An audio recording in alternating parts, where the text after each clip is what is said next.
yaitu khusyuk. Betul enggak? Yang menjadikanmu selamat benar dalam kehidupan dan di depan Allah itu adalah kekhusyukan. Sebab kekhusyukan itu syaratnya adalah Anda fokus sama Allah, Anda ingat benar kepada Allah, Anda betul-betul berhadapan dengan Allah.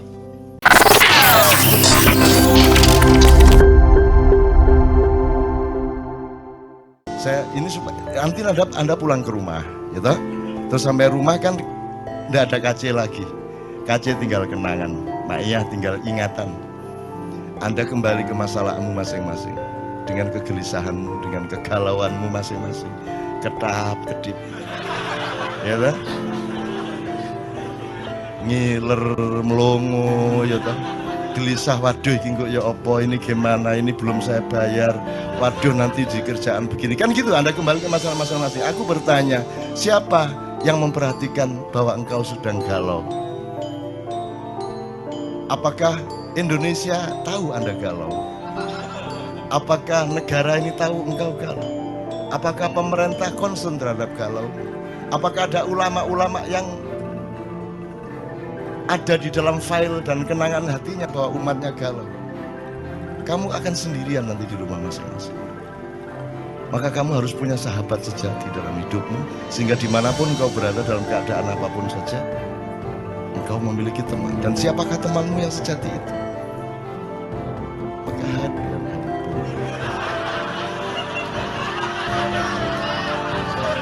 Iya, enggak apa-apa, bagus juga. Konek kalau handphone juga terus terpaksa digadekno, ya kan? Tak kasih saran mudo kon di kamar. Mudo kok delok dhewe ra ini. Kok suntik, sabar le. Terus ngilu kok jundu dhewe, ala dapurmu gitu ya. Gitu.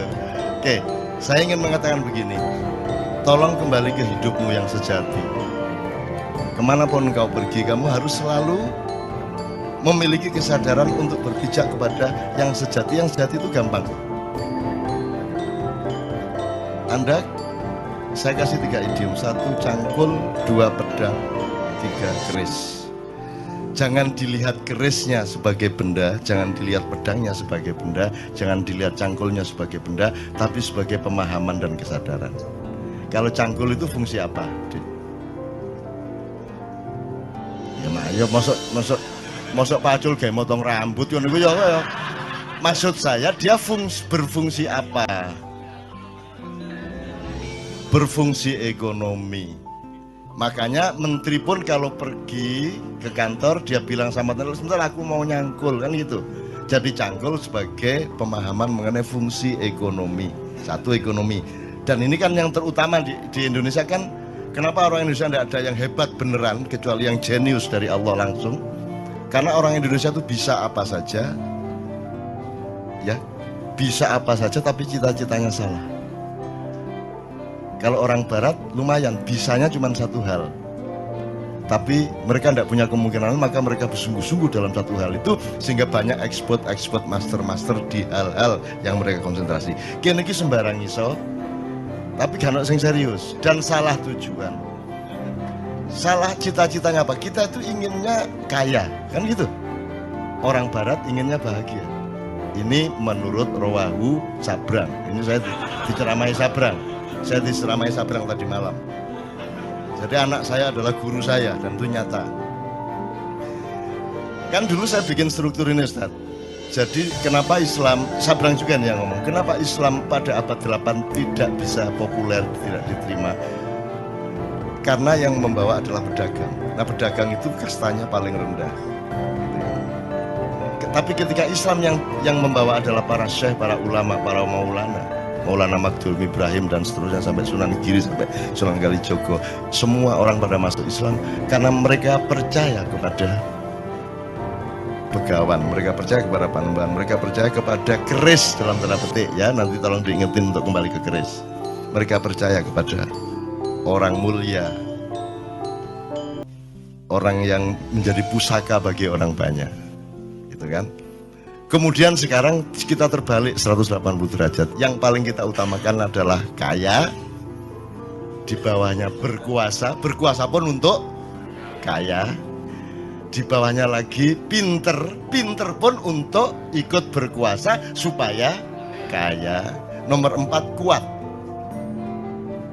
tuh punya kekuatan, punya akses, punya kesaktian, punya apa, itu pun untuk supaya dia ikut berkuasa supaya kaya lagi. Jadi cita-cita kaya. Terus terkenal,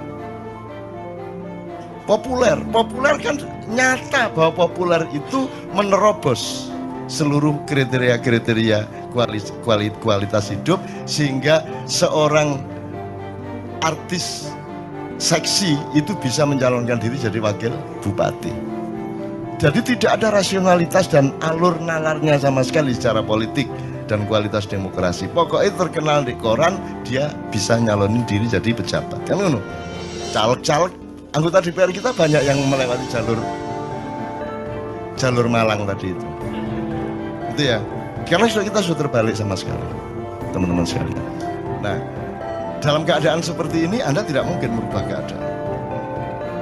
Maka kita harus menciptakan manusia baru. Nah, manusia baru ini saya kasih idiom tadi, keris, pedang, cangkul. Cangkul udah kita tahu fungsi ekonomi. Kalau pedang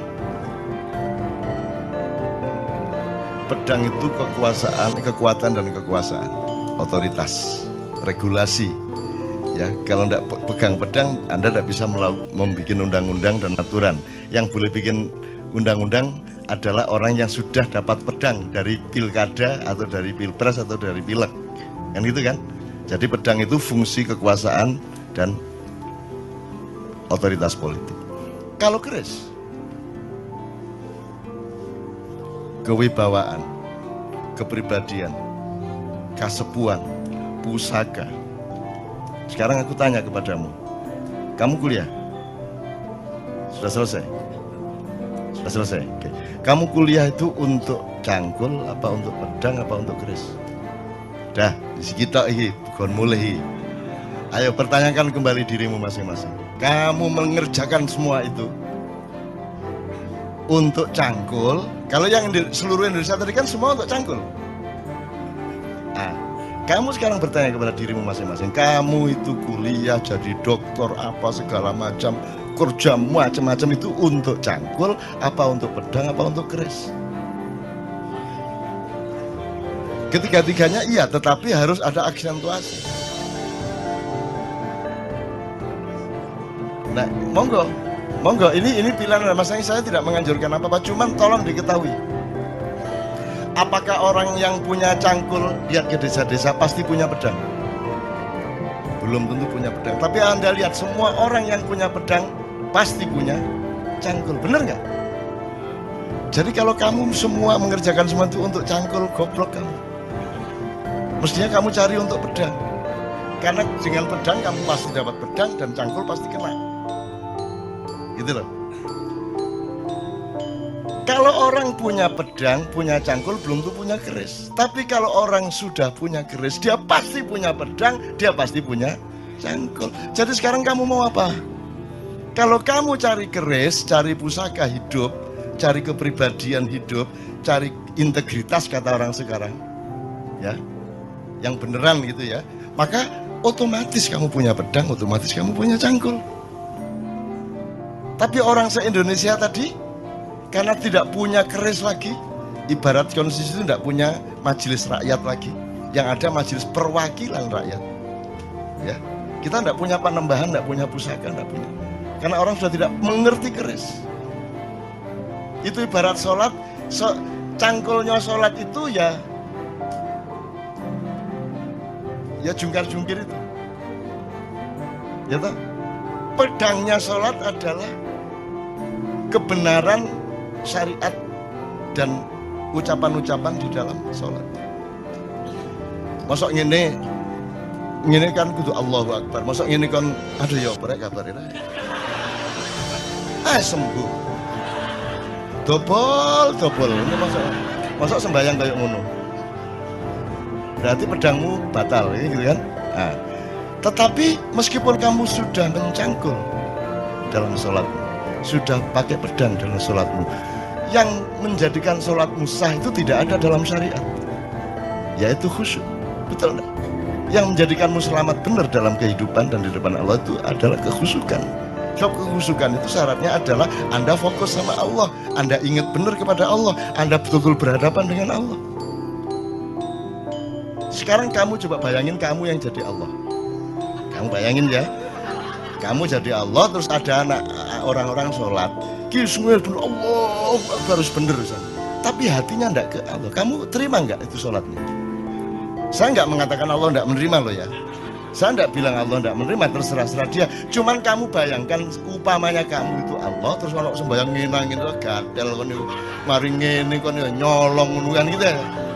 Diterima enggak kalau enggak khusyuk? Kamu enggak nerima kan? Kamu jangan berdebat, tapi ini Allah pasti dia nggak bisa kamu. Nggak ada orang bisa memastikan Allah nerima nggak nerima. Nggak usah berdebat ini doanya sampai apa tidak. Lo doa sing sampai sing endi? Ya ono, nggak usah diperdebatkan, bodoh gak ruwe kok. Jangan berdebat mengenai doa sampai atau tidak. Jangan berdebat mengenai Allah menerima atau tidak. Jangan berdebat mengenai masuk surga atau masuk neraka. Kon iku besane Gusti Allah kaya apa? Kapan besanane resepsinya di gedung apa kon? Bagaimana kamu bisa menentukan seseorang pasti masuk surga atau pasti masuk neraka, seseorang pasti diterima Allah atau tidak? Bahwa kita yakin, iya. Itulah yang namanya puncak iman. Tetapi kalau kamu disuruh menyatakan bahwa kamu diterima Allah, kamu tidak berani tanda tangan. Itu cuma keyakinan saya. Dan keyakinan kan tidak bisa diapa-apain. Dan itu juga tetap tidak bisa Anda bawa keluar, itu hanya ada di dalam dirimu. Jadi misalnya sekarang gini, Hendra, siapa Allahmu? Siapa Tuhanmu? Allah. Siapa Nabimu? Muhammad. Ya, kalau teman-teman agama lain punya struktur sendiri gitu ya. Siapa presidenmu?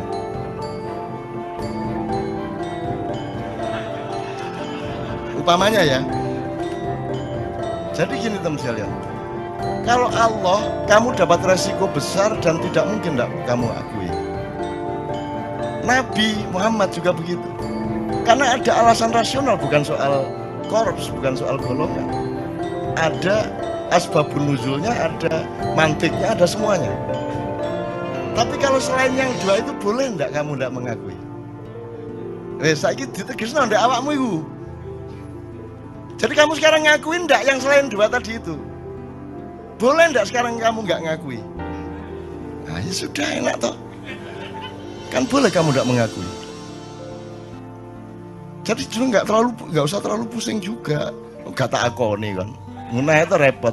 Kata di TV ya gak tak akoni dapurmu kan gitu kan. Kan gitu kan. Kalau dia pas lewat kita kepergok, ya saya nggak akan memperlakukan dia sebagai presiden. Kan begitu. Ya aku liwat sakarepku. Masih ono tuet aku liwat sakarepku kata apa kan. Aku urip dikai Gusti Allah kok. Mosok ngabekti karo sing wong kabeh ana pantes-pantese kan. Kabeh iki nek gak apik ya pinter, nek gak pinter ya pantes ngono lho. Iki gak kabeh ya apa.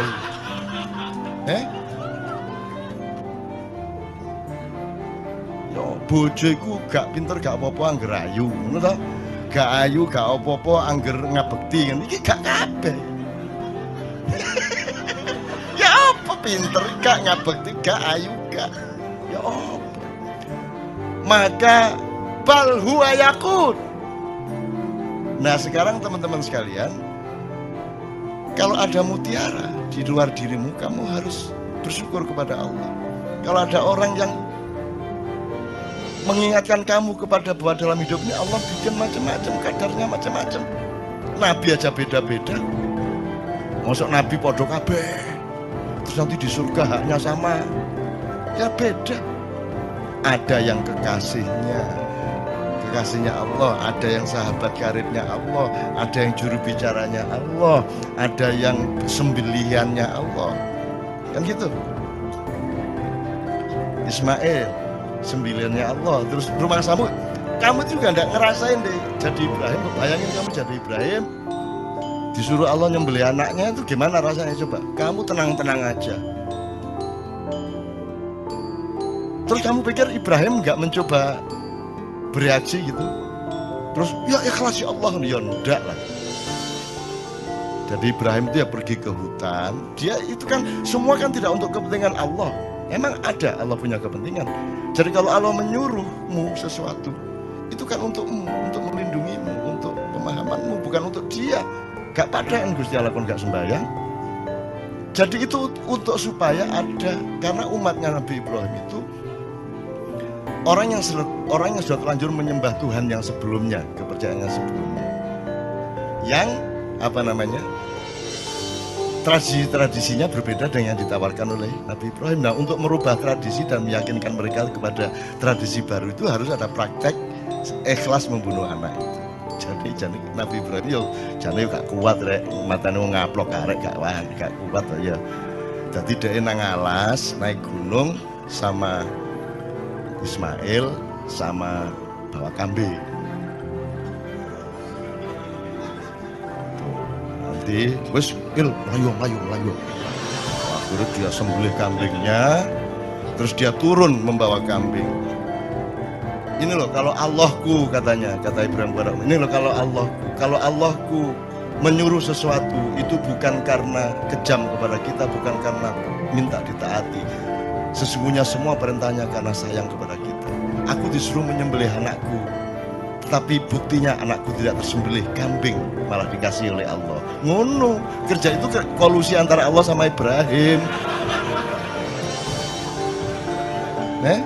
Terus tenang aja. Kamu nanti saya bukain macam-macam bantah semua nanti kamu. Mosok cak lu, kamu pikir Rasulullah aja manusia biasa kan?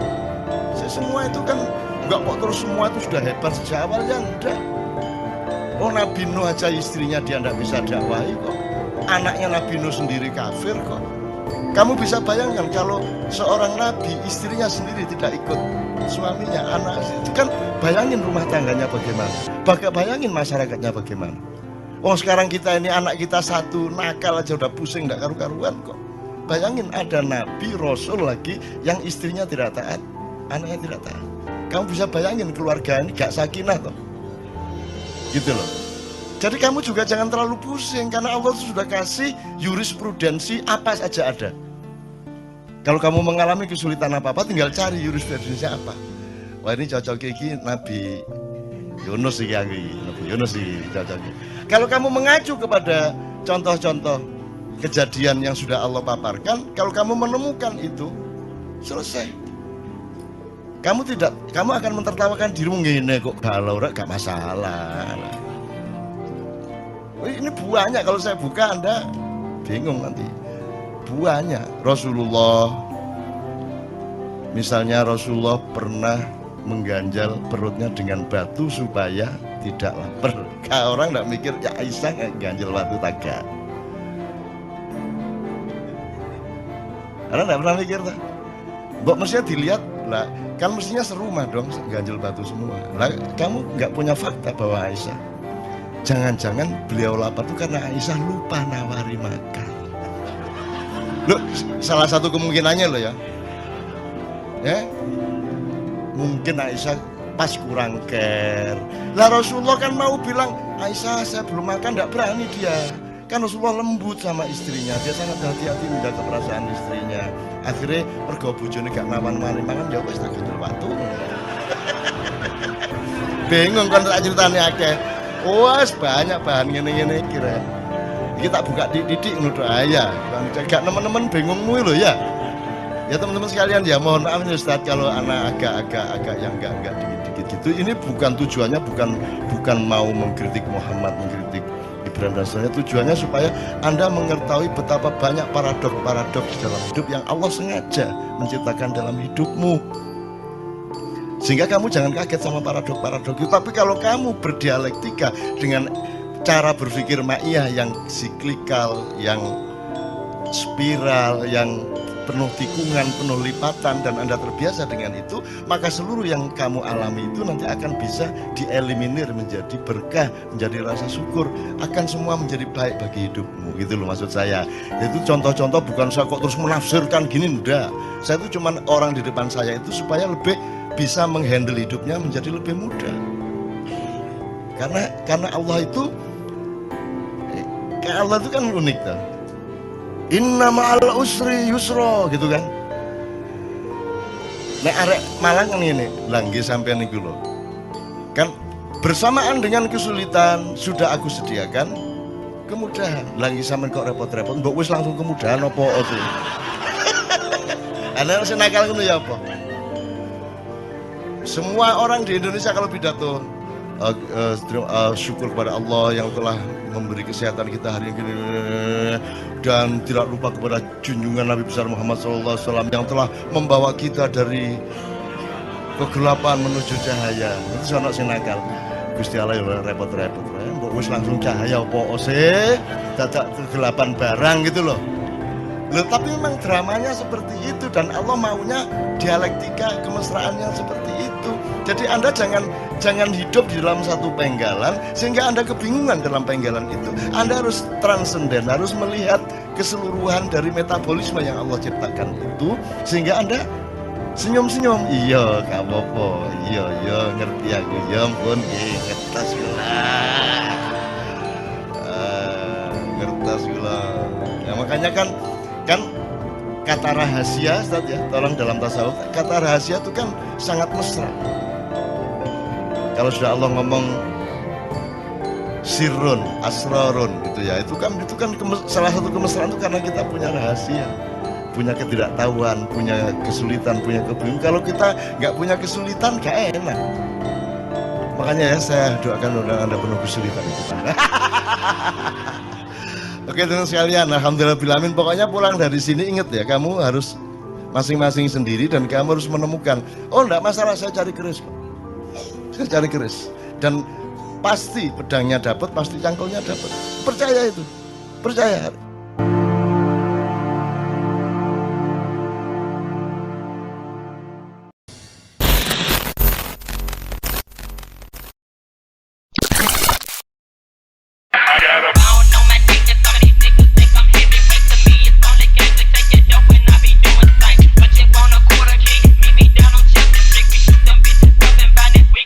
Trick or treat with a Glock in my